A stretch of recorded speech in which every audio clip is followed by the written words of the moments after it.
onokafo yeda wase se ene so wama ya hoden na wa homi agu yemu eza de abetina fidin so ebra so se yebeka wasempa kire wo ma mesere se kasafa manomu na emo wa hoden ne utumi so nya kase wo me so mempa ebone se etiefo akomada wawurade wonsem se de ohina akomada wonsem se nsutine ba bia pe na adekre ba asemi ya eba eya aba onam yesu begu ento akoma pa so ne nso aba mo ho na wawurade upia ye nyina ya boma fodi de wo wahenie mu e wo Jesus Christ de mu amen Amen.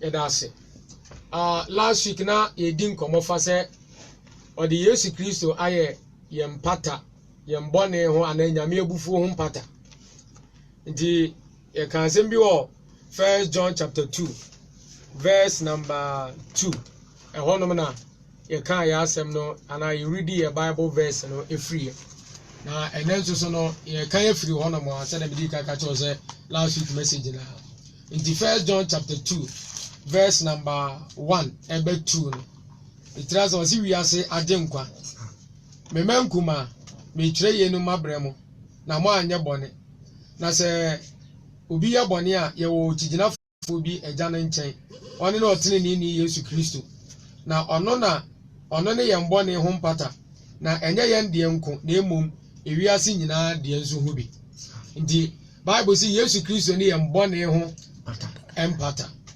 na mensha ma asem na say without sin wrath is meaningless se boni ni wa ebufuo nkawe anza na obi gubefuo no na aze ni bakro no waye ni bibia nani enye ho anase ade a wompe no wodi adekode na ye no se wonya de ade a wompe ye ne pe na aze wo frefre nipa na bufuo enti se boni ni wa ebufuo ensu ni ho enti yemfa ye no entu yetiri mansa na menka ne se ma menka se memfa nkyerɛw se boni ni ho na se ebufuo nya hwede a ene Bible ni dia ba de na bi mu ye ya because nyame sabi o menka so nya nipa na ne bu ofu ba heart ansa na nyankopon beda na bufuo de na enipa de ade nyame mpe ayen into ko Bible ni mu a eye Genesis chapter 6 chapter 7 and chapter 8 Noah penso oman no enye bone no na nyame ni oman ni asem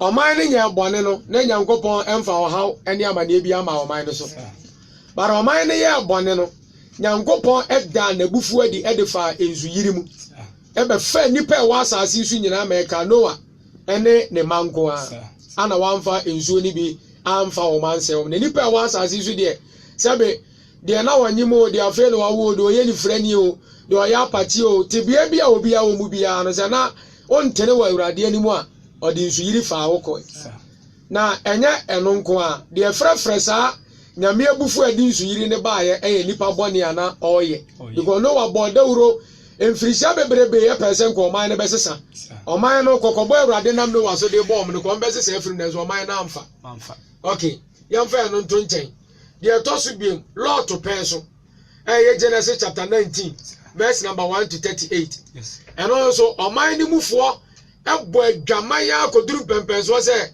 de na ekoso oman Ghana no na bema oba ahonya na kono biem na oba nso so a bema ahonya na kono biem na emom bema pene yonko bema ana oba nso so epene yonko oba etra sa level ne sa koduru pempenso sa afi na enipa ehonya wa na kono afi wo pe nyame ene nada nti ebera akwanzerafo ne ko lot nche no ngwa ka kire lot se fa omoma ye ne ne omona lot kura pa omo che oze me mama bi wa omo mfa be mada wo de omoma me mfa omoma mo omo se da age omo ma be sra mo no a ne ye pe wo omo na za fe ne nipa kura ho afro omo penyame na ngasa mu eni nyame ada en sa bone ne frefre nyame abufuo embe nyankopon de oja ne sofe ebe si wo man ne dane wo man ne ebutui yamfa no nto nchen Israel for according to the book of Judges chapter 2 verse number 14 what is what kind the book of Judges nina ansa na Israel for ne be konko asomo no ma ya ade anyame mpe no do ma akwese o matamfonza enti ensem ya mebobo so nyina no eya ade also kind the book of Deuteronomy Bible ne say chapter 28 okay kan ensem bi wo say sa ade we wan hwe na wa anya urade so de say ni say na be ba so enti anytime bibiala nipa beti nyame asem so atua no nyankopon so etimi da na ebufu adi fa nsuom otimi da na ebufu adi fa ojam otimi da na ebufu adi edefa ade bia wa asase so bia o na yeye enti otimi da na ebufu adi fa bibia em etoda etimi ya yade etoda etimi ya owuo etoda etimi ya asase wo so etoda etimi ya se wode wo se watamfo nsa etoda etimi ya kom etoda etimi otimi di oja se de medi kan ebobo so wode kire won enti abusiafo se boni ni wa ebufuo emma eni ho okay na yeka empata English Bible ne kind of propitiation yeka empata asechire ne sei anza enipa bia so ofum obi a number 1 eye bone no aye nipa no number 2 ayankofa down ni nipa ne ntam so emu ye de ba de eti endi say yeka empata nyina ne se obi wafum obi na enipa koro no usiesie ne ntam ewo bone fache kwas na asa ni nipa na sa ka bomu biem ewo odomu eno ne empata me ba to yate de ye kana se ba eno ne empata enti empata bi ekuta enimu mielu number 1 enimu ekuta nyina ne se me penipa ne chew na at the same time how wana me nipa ne sa ate no ya sa ka e de abomu biem na ebusia ekwan be so ne nyankopa abufuo fa ya ebe nipa so me yeso se eno ne asembusa obi busa se na sofo enipa de nyame ya enipa de ya enti nyame abufuo abe nipa so na me kan se bi mfa nkyerɛw God's wrath is provoked when men rebel against his word nyame oyi na abufuo adi wa abere nipa te na asem so atua asekyerɛ ne se okay the book of Genesis chapter 2 verse number 7 na nyankopɔn bo nipa but the form no tie ye wonipa na nyame de form no tie ye wonipa no de nipa ne kokodua garden bi o edi se nipa ne hwɛ so na wonno ompam na nyame de nipa kodua woni nyame ma nipa woni bi se edua na esituro mu woni nyinara enipa timidi bi na emom edua ba ko bi situro ni mfimfi a eno de nipa hwɛ ye so omfa ne nsanya de ba de enka na eda obedi bie no wuo na obewuo na bonsam ba turo yi mu ebe dada oba no ema oba ne tie aduaba ne bi di bi ko na eye nani waso fe eye akonoma ne so odie oba ne tie aduaba ne bi di ye no okoma ani kuru bi ema ani kuru so ye de ba de edi enti fatu tirim se nyame bo nipa de nipa kodua Garden of Eden ana o ma ne mera se woni so eno ye number 1 number 2 nyankopon ye nipa no nyame nsusuye mu ne ko betimi de nipa e wa asase su nyina ba wiase da ba akopɛ na su nyame wa anya ne sa nipa ba akopɛ no oye no na sa nipa ba akopɛ no oye no woni nsu ene ne nseso so ana o ma nipa mandate bi se enipa ngo na wo mase nya sempo ano anya enti se nyame bo nipa woni nsu ne nseso so de a ene nipa be wo mo no so mu nyina su ban na o mo nseso ba yese nyankopɔ eno ya number 2 na de atosu biem no nyame ye nipa no odi ade bia wa asase su bia ese nipa nza according to Psalm 8 verse number 4 ade bia nyame ye no wiase bia no odi ni nyina se nipa nza enti ensuo enua emotan bibia wa asase su bia nyame di se nipa nza na emom ade a nyame amfa nse nipa nza eyo no ni nyankopon abusia fo mutie ma asem ya make ade nyame amfa nse nipa nsa eyo onu ni nyankopon okay na enipa ya asode na enipa asode mo na niema nyame de ase onu ni enipa nsa no enipa ya asode wa abra woti nyame asem so atua no me pato ye nse ne nso enam nipa asode so ma enipa be ye ne bonyefo into kai Romans chapter 5 verse number 19 Bible say na said de enam onipa ba akofo asode so ema bebrebe ne be ye ne bonyefo said de enam onipa ba akofo asode so ema bebrebe na ba be ye ne bonyefo enti enam Adam asode so aduaba nyame ase ne se woni na asode ema ne be ye dibonyeni enti se Adam asode ema na ba be ye dibonyeni dia ene efiti eho kono enipa bibiara Adam ebe wo no se nipa nso be ye so odenfo dibonyeni nso se nipa nso be ye dibonyeni enti de fatu tirimu ne se metaka zembi se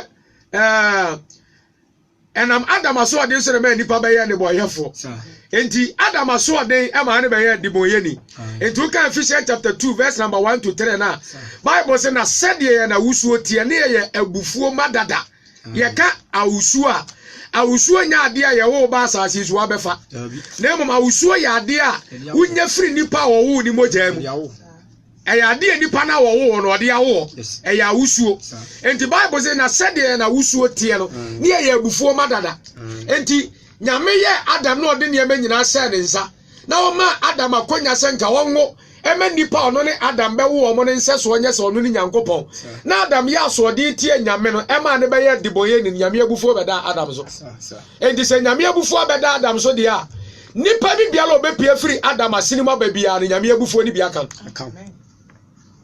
mekabiem nyame abufuo ne bia ye de ba de okay Bible na to la bi wo no ma Israelfo ni timi kwaye bone na nyame aka to se metwewaso woni wontirima wa wonto atoaso mienu miensa e to le bi okro se ekopim du sa wonto atoaso de ko omunya bone bia but omo papa e bone ya wo ye no nsunsuaso ni bia ye de ba de e de aka wo Adam edi aduaba no honam fam ne eni ho na so ho fam ne ewoni mu enti saa so de na oyeye ma ne be ye diboye ni be ye obi a na so de no na nyame abufuo ba ne so no abufuo ni bia kan amen jemeso amen enti through Adam enipa ba be ye enebonyefo enti fatu tirimu sa okay na se enam Adam so ma nipa ba be ye enebonyefo de a me pato me kasa na me kan sembi enye Adam nko na nyame abufuo ka no ade bia nyame de se Adam nsa se Adam nisu bia no nyame abufuo ba Adam so na bi kan sa ade kodie no enti enua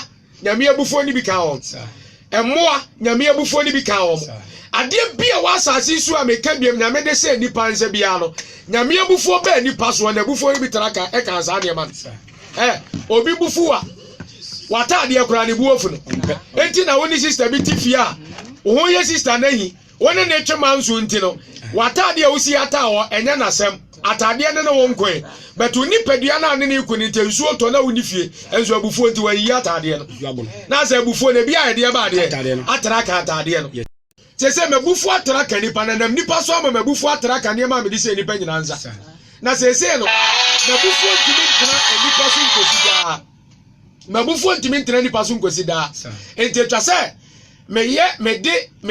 me be di nipa free mabufu a eda nipa abufu na me de ato nipa so no etwa se me be di nipa free na se nyame pese obe di nipa efie bia nyame be fa bia no enam Adam so ama ono no na abufu ni bia ka sa ade no enti ofa sa ade nso de be di nipa emfa enyeyi ene de nyame be ya ne se me ka kire o se nyame de ne ma nyina sa Adam nsa no ojade ba ko pa bi no amfa nsa Adam nsa ene ono ankasa mu enti se nabufu atraka bibia de a ene ono ankasa na nabufu nka ne ho enti ade ono nko a ana betimi aba asase so aba abeji nipa nkwa na de we nyame nsusui Bible so osoro ye ne tenabia na asase ye ne naso ntiaso enti se nyame so obeba wonam fam aba abeji nipa afiri ono ni nyame abufuo mu dia okaso de ni nyame su ne ba enipa ntimi handle ne wa ha enti sa na tie dia adeso obeye ne ho se nipa abefa akwatebia eto ne ho so ema ye ne ho te sese de nipa tie eno ni Jesus Christ a oba enipa fam na se Emmanuel asetire ni na se nyame a wabe nipa ensesuo mu aba be ye se nipa oba eme ye wo no nipa kwan so oba ebe di nipa aduane oba ebe fa enipa enamu sade ebe ya obetimi aye de eba de ede agi nipa enti yemfa eno entu na tie de a abusuafo de eba de na nipa betimi de agba afode age ne ho afiri nyame abufuom bibia ni ho a enipa betimi afa so de age ne ho afiri Nyankopon abufuom na emom atisa ono ni nyame na ha ba be ye nipa anza no atimi aba ba gi nipa afiri wona bufuom enti de bia metaka asem bi se yemfa ne se kono ngu kuro dua mu aye tie ebia na busum bi na di kuro yi so ana kuroma no e de busum na chi wade aka no se kuroma ne de busum na chi wade aka wo mo a mibusa o se wonya busum ne komfo a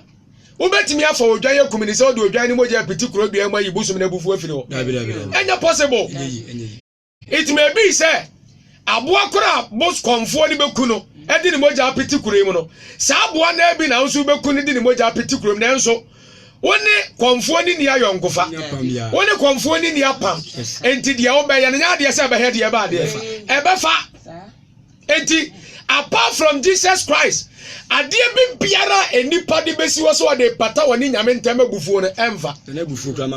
Sade Kodiana Sabaya Buffo, Abedi Paso, Emfa, and to the Yamebayan say. Nyamena be free ni nyansa ni nim diemu e de ne choice ne will ade ono ankasa peso timidi kwati ni pa free na bufuom no ode sa ade ne ba wiase ene ma Yesu Kristo ba wiase nya no a anka Yesu Kristo ama wiase enti botaye ba ko ma Yesu ni ba wiase ne se oba ba be di ni pa free nyame abufu a e de ni pa so ni oba no ba ba di ni pa e de free sa abufu ni enti abusia man cannot help himself. Yes. You cannot save yourself. Yes. Your mother cannot save you. Jesus. Oh, papa means a sound. Make kind of grand idea. Eh, Sane, what by your soft for Wabusium? Yes. And now what by your Christian or Wabusium was? And can there be another? Oh, Name Mame or Titi ye and Yano Grada. Meaning Sophobia or yes, Sopho, true man of God, and Zonebane. Oh, the way is it yellow. And I know my mentity, and your papa entity, then we now go pardon na haya dear body. And our source, and Nippa be and bet me to a free and go before because and Nippa now bet you a free and me before no crying and me before ya dear body. And I said that. It on to mean you free. I think I'm go on and Casamu. It was therefore man cannot save himself. Yes, man cannot appease God. Yes. And nipa entimin pata woni nyamentem bufuo. Yes. O ma mintimin pata woni nyamentem bufuo. Yes. No president, o ma panyin bia no baba Ghana ha. Obetimi abeyi enipa ni nyamentem bufuo. Obi ani wo. Adi nyankopon na nkasa mu because how my panyin no oye Adam asini mu ni. Entu ono so Adam bone ye di nyame bufuo ba na bi ye de ba de. Eda no so. Sofu bia ni won mo a ebetimi ayi woni nyame ntama bufuo no yes because sofu na nkasa mu no ansa no obeje awurade adie ama bufuo na firi na bra boso na nyame bufuo da no so yes Adam ba na ofiri Adam mu na nyame bufuo da no so enti ontimi ena ma Jesus Christ be wiase enti Yesu Kristo be wiase no abusuafo yentie ne ansa no so me matana busumfie pen yes be mi kuro ma na mi firi me maame mi sister mi di na chi papa no oye konfo ndi sa me maame ko adwuma Yesu sa no de yakoja papa no se papa no hwe Yesu ko adwuma ba oba no aba be fa ye na de na papa ne mpe ana papa ne bosom ne mpe eye nwo so de nwu ko fie ho a asem mesi etini yemfa nwo enko fie ho abuja fo muntie ni yo na yemfa enwo nya de ba de enko fie ho na se wo de nwu ko fie ho no mo a yemfaya no ana pata bosom no adisi etwa odwan eni se okọ busumfi a ana akọ ahimfia wo ye bibi kakra bia zi so otwa dwan odwan na wo twa ni nyina se de odwan ni moja pata bosom na ne boa ye de ba de afuo no enti enam Adam boni a wo ye de edi nyame abufu aba no se nyame abufu ni betimi afiri wa adisi enya odwan bi emoja ede ne pata sa abufuo no na sa odwan na ede ni moja pata nyame abufuo ede ni paso no ene odwan ya your friend Jesus Christ hallelujah ene odwan ya your friend Jesus Christ ye de na bo afode ede na ye nyame abufuo ho empata yes entabusiafo there is no other way ekwan foforo bia ni won mo a enipa betimi afa so ma abufuo ede ni paso nyame abufuo ede ni paso afiri ho ade Yesu Kristo nko a eto obeka asem bi se me no okwan no kora ene nkwa obi ntimi nsa me ho nya de ba de untimi nsa Yesu Kristo ho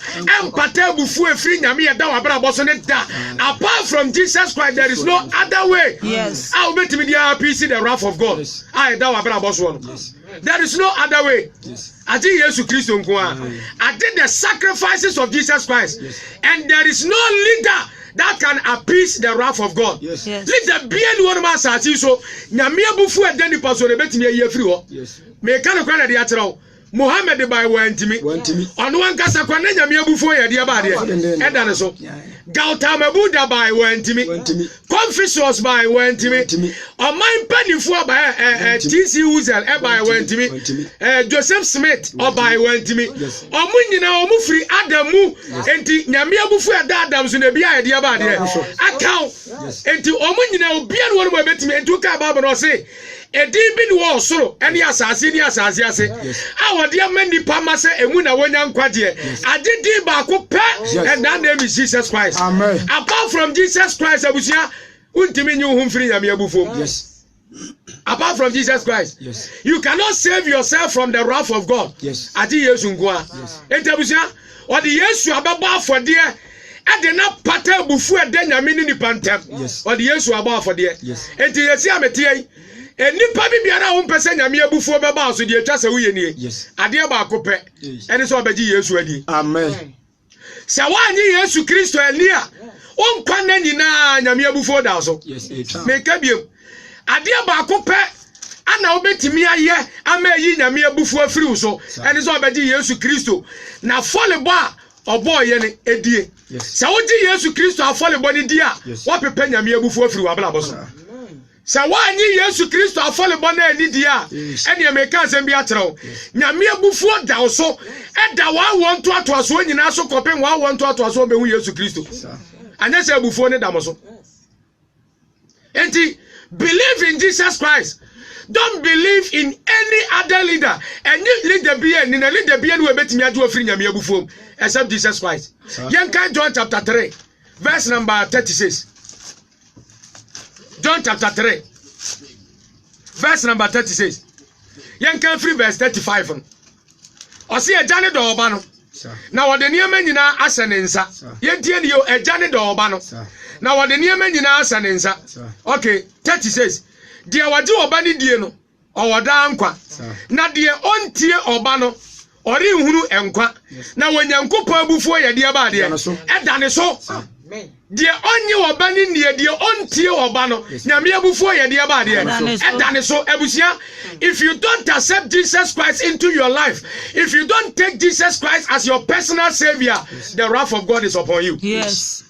Nyame abufuo da so na me ba be kan nyame abufuo ho asem kakra bi akyerɛw. Okay, the book of Revelation chapter number 6 verse number 17 bie ho ukuta Bible ade bie ho.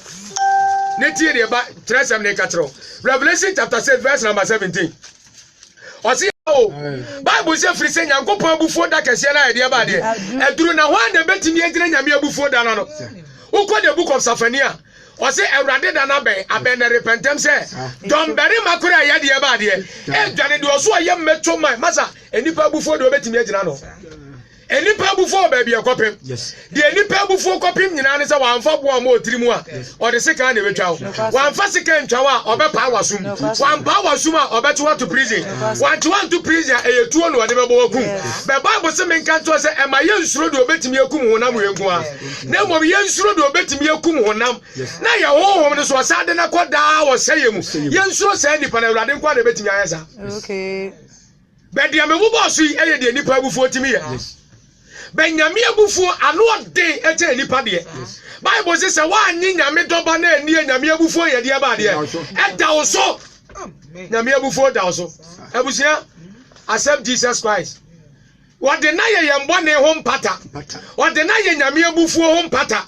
And emoja ba ko pe ana nyame hu a na abufuo ekato ne yam. Eno ne Yesu Kristo moja. Amen. Mame fa we nya mfato ma. Emre bi wo ma me no papa bone. O ka de be ye bia o ma me no papa so omuntie. De ba de na wo ye ya enne ama no ma me ntamasa ba asundwe. O ko pe panyini bia na nimu ofele. Panyini bia wankasa o didi se ona o ma me nya pekura ni mfie boro o ma me so. Se o mra no o meka bi ma. O di panyini ni ko fie no o ma me hwe panyini na nimu fere a On to mean to penny anymore from. And did you obey Annie say, or better penny in a part on idea about it. Atum, a cow won't quite dear come, I mean you. But because of some penny in it, I saw my mate, watch out, Panny idea about it. Atum, make a coin at the atro. Second, Nipan quad dear, I can am able to be pada. Now, so enemy Yesu Christo, Mojaninti, Bible say, or can the book of Exodus say, Monfa, one more chance, Rasamoquano. Nasame, or Wobo between no Humojana, on farm and Yedi Binya Diabadia. Dear Yame, Yesu Christo, Moja, I want a swallow on Fanabu phone cause any panoso. But the one who Yesu Moja and Abrabo swallow. Oh, Sandy Panoa, and we yam. Sandy Panoa, Yamu, Sandy Panoa, Yadiamu, Sandy Pani near Nitia Mana Brabo. Abusia, one Yesu Christo and near Area Simu, Yamia before Badauso. Na Enya Simu, yes. Okobon sem dem kura stone na bufo da so ye de ba de. Eternally the wrath of God is upon you. Yes. I just want Jesus Christ the answer. Yes. And to say, the one in nyame doba na ni nyame abufo ye de ba de. E da ne so. Enye de wan ye o maame no papa anie. Enye de wan ye ne sofo anie. Enye de wan ye panyiri bi anie. Na mum eye de wan ye nyame doba Jesus Christ anie no. Nyame abufo da ne so. Anka o te sa asem we de be ne twa se o ye. Samre yakwasa se pemu ka bone kire Awurade. Awurade hu me mobo. Fa me bone teme. Me jo doba ni wuo ene ni wusori eni di. Awurade nka me bone ibiem. Emu me mra to anya de ba de. Ewu me so Awurade hu me mobo. Na na mo bane moja so eyi wo bufu eda me so ni firi me so. Na so ahanta nti wakoma abrim. Ahanta nti de awoti wokora kan se munya ma asem. Yesu Kristo kura wo yempraba. Munya ma asem. Yesu Kristo ede na ni moja timi bete me nkwa. Rechira say aw baby wa hantan de wokro. Aw baby wa hantan de wokro. E de wonam. Abusia me kan na de akere obi Proverbs chapter 4 chapter 11 verse number 4. Me kan okra pa na de akere adedodo bia ni won me nipa wa betimi age na firi nyame agufom. Yenka Proverbs 11:4. 11 verse 4. Aha. Adedodo nyama hwe abufuo da. Bible say abufuo da. Yes. Adedodo eni power enye mahwe. Na tiri ju nipa fi wo mu. Abufuo da. Yes. Adedodo eni power enye mahwe. Yes. Oh Awurade, me waka mako 100. Enti Awurade jeme. Awurade mako school, maduru university, mabo degree. Mako me masters, my me PhD. Awurade me PhD enti Awurade jeme. Emfa. Awurade me sowa. Me yo ba kokko me yo be tuntum. Awurade me sowa. Egre da me sim. Me sra na mafunu mabotokro. Enti Awurade nam so na faje me. Wanya. Awurade me tu kwan pa abrochire. Enti because of that, faje me free wabufuo na aye de ba de. Emfa. Abraham sacrifice. Awurade na me papa ye sofo. Enti Awurade we me papa so na faje me free wabufuo nim. Emfa. Akonta na ye kwakobu no nyame anim no. Awurade nka so papa ye sofo nti owe papa so de aje. Awurade nka so maame ye sofo nti owe ne so de aje. Awurade nka so wukunu no ye sofo nti we ye sofo maame a Awurade we wukunu sofo na no ye ne so de aje. It doesn't work that way. Die yi nyame abufuo firi nipa so ene so obeji Yesu Kristo adi. Amen. Abusia, what are you waiting for? Samre wadi mfinsi aduasa miensa. Wadi mfinsi aduasa num. Wanya mfinsi aduanan. Wanya mfinsi aduonu. Ade die ba biem na wo twen so obeji Yesu Kristo adi. Daben. Die ba biem na wo twen. Daben pa. Wo a wongu yi a woda so tease wo, wongu yi a wo boni mu nyina ne se, nyame ama wakwanya senka abeti ne doba na die. Se de ba ya ka wonfa wonko da ma ne hunum na na bufuo na wo so forever. Na nso waso odinti. Omfi dudu a wanya nyina no, wonya wagin so obeti de Awurade ka kire wo. Wonya waje so obesachira. Wonya waje so obeti Nyankopon doba na di. Abusiafo emfidodo enyi nipa mfiri nyame abufuo. Me sofo na ka kire ma se girlfriend. Se nipa nya mfie 100 years a enkyere nkwaje. Enkwaje enko ana nyinkire so de ba de. Enko nyinkire emfa nkwaje ma. Enne se obi ewu na ni poster ye hu emfie bi o se wanya 100 years. Wanya 120 years. Wanya 130 years. I say hey, we de nyame esira ne pa o.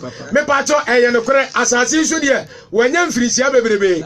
But for nimfie toto adikanfo bi o Bible ma. Omo munya 930 years. And is a nipa we nya 100 years. Now they compare to 930 years there. And then what was that? We cried them say cafe and go bonofo. Afen and go tie nufu ano. Emfi dodo emfa nkwade ma. Me ka ne kwa na de akyerɛw. Sɛ wonya mfie 1000 na woni mu awurade a wabra bɔ nsase. Ɛno ayeye one night to afidie so me kan. Life doesn't begin at age 40. No. Life begins with Jesus Christ. Amen. Abrabo nsase free brain ni penya 40 years. Yes. Abrabo sase free brain ni pa beji Yesu di ye. Amen. E da odi Yesu di ye no, e ho no abrabo sase. Yes. So 100 years na onim Yesu a, wabrabo nya nsase. Over 70 years na onim Yesu a, wabrabo nya nsase. Yes. Se wabrabo nya nsase so de na abrabo na mfa so obi anya ma so ma. Ugugu. Abusia Yesu Kristo moja nko na timiti ni pefiri nyame abufom. Yes. Yesu Kristo moja nko. Yes. What are you waiting for? Dear ba dear biem na wo twen. Yenko ka se bi Romans chapter 5 verse 9. Romans chapter 5 verse number 9. Bi o Bible ni enyina yenkan. Romans 5. Romans chapter 5 verse 9. Yesu Kristo entama yonkofa. Enti afei mo ma wo bu yembem ni moja mu. Wonam ne so beti yen. Afei mo ma wo bu yembem ni moja mu. Wonam ne so beti yen kwa afiri na bufuo nim. Yes. Me ka biem. Enti afei mo ma wo bu yembem ni moja mu. Wonam ne so beye de ba de. Wonam hwan so. Wonam Yesu Kristo moja so. Ebete yen kwa afiri Nyankopon de ba de. Na bufuo. Anam ne so beti yen kwa afiri na bufuo. Abusia di Yesu di. He is the only way. Yes. Only adia ba ko pe a ebetimi de na bepa Nyankopon abufuo. Apart from onasa. Asa. Me ka za me fon papa bi. Papa ne ma me option. Oka kire me say girlfriend. Enipa so mesin ko na betimi aka bia ma wa oka mefa. And because of that, enipa so maybe otiere ba bia metia no. It was so fa kan tam kwan wa. Nenso me pesa papa na bufuo beba me sunti no. Ma nwere kwa tenten ho. Ma nwere ka mebo ho. And no one say 1 million kura na me be fa lo le fa. Me fa ko se de be ya. Me ne papa ne ntam be ya de ba de. E be ya boko. And asidan ka Nyankopon say me koye ye no. Ene bibia to aye de ba de. Etwa abusia eni wa bra ba aboro. Me ka biem eni wa bra ba aboro. Ade bi biara etwa se oye. Now did Yesu Kristo die emenya me abufo firi wa bra boss na busia ye. Yes. Etwa se wone o boyfriend na wone ne tie a wonye ho ade no. Etwa se wone ne ntam tie a wone ne ntam nya de ba de. Ente. Na onyankwa. Na nyankwa de. Etwa se adwuma bi na wo ye ne twa so jaye etwa se o ye de ba de. Wo jai. Nyankwa. Na onyankwa de. Enipa dini de obedi ho che Nyankopon abufuo. Enipa dini de obenya ho che Nyankopon abufuo. Ewurade. Dia ba ekwan. Entimesra yenni Yesu Kristo ni Bible say on ne betimi age afiri Nyankopon dia ba de abufuo ni masa. Asa. Yanka sembi o Thessalonians, 1 Thessalonians chapter 1 verse 10. 1 Thessalonians Thessalonica ngoma edikan ni yimu baako etidu yemie on yenkan osesai osi na mo twen ne ba no okay yenko na mo twen ne ba wonyane no fu yawufom no okay osi ye de ba de na mo twen ne ba wonyane fu yawufom no na ya twen ne ba a wonyane ni free awufom no afiri soro no ono ni Yesu a oyi yem free abufu a de ba de ebebanim ono ni Yesu a woyi ye ne free abufu a ba de ba de abusuafo abufu kase bi ba so person hu abufu the way city a kind the book of Revelation. Yes. So person hu abufu the way city a kind Zephaniah chapter 1 verse number 14. Yes. Abusuafo abufu kase bi ba na nipa ba ko pe na betimi age wa free. Yes. Sa nipa na ne ye tie fidie su ka ne ho asem tiro say ade ba ko pe na betimi enye den. Yes. Sa enkwaje enye ade a edin bia. Abusuafo eye simple as ABCD. And one say wobɛfiri wakomam na wama wo nsa so aka kyerɛ Awurade sɛ bɔne bi a meyɛ no ma yɛ deɛ ba deɛ ɛnyɛ wano kɛkɛ wakomam na waka kyerɛ Awurade sɛ Awurade meyɛ de bɔnyɛni mahu sɛ adeɛ wei a meyɛ no ɛnyɛ Awurade magyae fa wo mogya ne dwale me na te me firi sɛ asa sɛ ɛnkwagyeɛ deɛ tie ni o Bible so de wakoma gye de wiafoɔ no pɛ mu ka sɛ Yesu Kristo yɛ deɛ ba deɛ ɔyɛ Awurade asa ɛnkwagyeɛ na ani enso ayɛ deɛ ama nipa ayɛ deɛ ama nipa abusuafo what are you waiting for entu nkwagyeɛ nhyɛ da foforɔ na wonnim da Yesu bɛba sɔfo Yesu ɔbɛba kora ko aba dadaada abusua meka asɛm bi akyerɛ wo sɛ wɔnya mfie 1000 ka ne mfie wo na wɔama wobɛtumi awu yɛyɛ pɛnsu nipa bia ne wɔbɛnya 1000 years nipa bia ne wɔ ɛyɛ no kora Yesu akyɛ sɛ wɔkyɛ bia mu ka wo na wɔmaaya owuo bɛfa wo kɔ a ogyina bia wɔ he deɛ wɔwuo ontimi nsesɛ mfiri nyame abufuo deɛ wɔwuo onim adwen nsa kyerɛ ɛna no sikani ne wuyɛ no ɔpɛ sɛ ankosa bɛba atiasefoɔ so biam atiasefoɔ asase so biam abɛka nkwagyesɛm atene ne nuanom nanso yɛka kyerɛ ne sɛ yɛwɔ adiifoɔ ɛne nyame ma bebrebe wɔ asase ne so ɔmo kana so ɔmo antia wokora mfrawufuo m kɔ a still ɔmo nya deɛ ba deɛ ɔmo ntie wote asase so de abrabɔ fɛfɛ gyegye wani afei deɛ wowie ya ɔhu sɛ biribi wɔ wiase afei deɛ wopɛ sɛ ɔdane evangelist ford on the way sisi abusuafoɔ ɛnyɛ the mistake sɛ sikani wei yɛyɛ na Bible sɛ da wɔma wɔ nipa so owu prɛko pɛ na owuo no akyi ne deɛ ba deɛ atemu yɛwu mmienu yɛwu baako pɛ wowu nkɔma biam mesua wo mfom so nsa na wowu biam saa bere ya ne twa sɛ owuo wowu na anim Awurade a wokɔ daa ni gye mu na sɛ wowu na wonim Awurade deɛ wokɔ daa ama ne hunu mu abusuafoɔ who can stand against the wrath of God? Nobody. Obia no obetimi agyina nyame abufu ano. Ne saa ye ne ntini nyame ade kwan bi ato se se nipa fa saa kwan ne so a ne bu mfu saa nipa ne bi. Ene so obegye Yesu Kristo adi. Ene ne ho asam ne yaka kyerɛ wi. Gye di na ne mogya ne nso so. Na de nyame abu Yesu Kristo mogya so ne so no. Me ka ne na de akyerɛ. Nyame ba so obebu nipa atade na kɔ. Ja ma ne hunu mu a saa nipa koro nka ho. Etu ka Romans chapter 8 verse number 1. Bible say na ye ne wo Yesu Kristo mu ne de. Afobuo bi anya de ba de. Eni wo ma ye. Woji Yesu di a wo twama firi nyame abufuo. Na sɛ wo ani Yesu Kristo ani a John 3:36 nyame abufuo ye de ba de. Ɛda wo so da uwu enu uwu akikura nyame abufuo ye ɛda so ye de ba de. Ɛda wo so Nyankopɔn hyira wo sɛ nnɛ wonna nyame na masɛmi so amu ohunu mfom so na wasesa na mogya ne bɛsɔ so na bɛgye wafiri nyame abufuo Nyankopɔn hyira no ɔnyɛ ɔkɛse amen